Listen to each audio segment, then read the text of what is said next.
Most crypto losses do not start with price drops. They start with unseen contract risks. Before any token can be traded, taxed, paused, or restricted, those rules are defined inside the smart contract.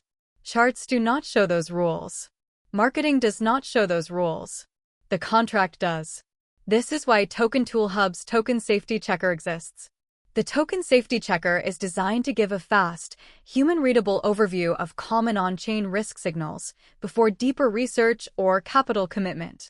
Let's walk through how it works and why each section matters. First, select the network and paste a token contract address.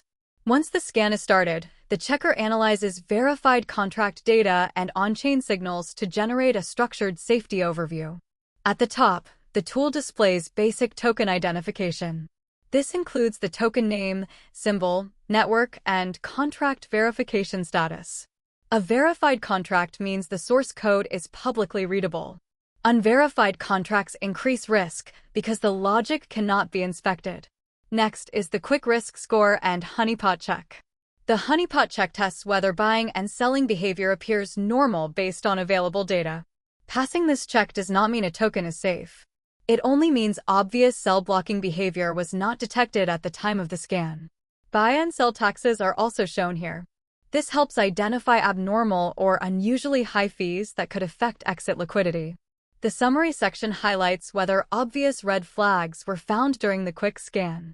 Even when no major issues are detected, additional checks are always recommended, including liquidity lock, holder distribution, and project fundamentals.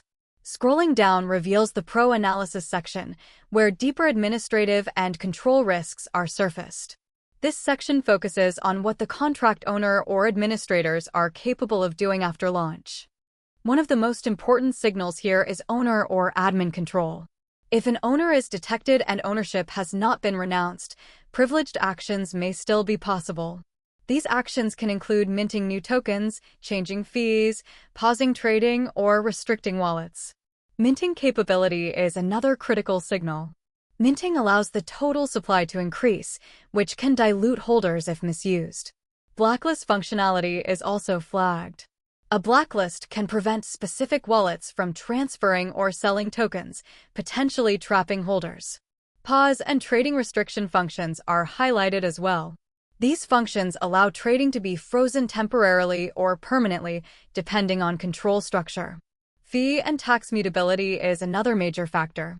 If fees can be changed after launch, selling conditions may worsen after users buy.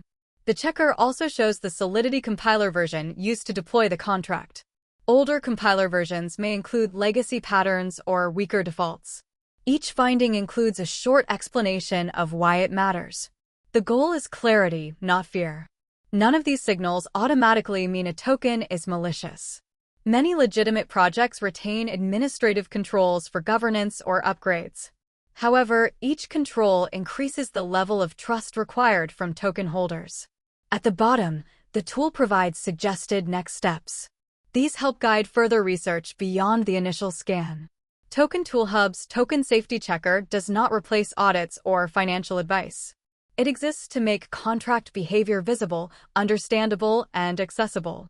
Before buying a token, the most important question is not how fast the price can move. It is what the contract is allowed to do. Scan first, then decide. Before buying any token, take a moment to understand what the contract is allowed to do. Visit TokenToolHub.com and scan the token using the Token Safety Checker to surface common on-chain risk signals in seconds.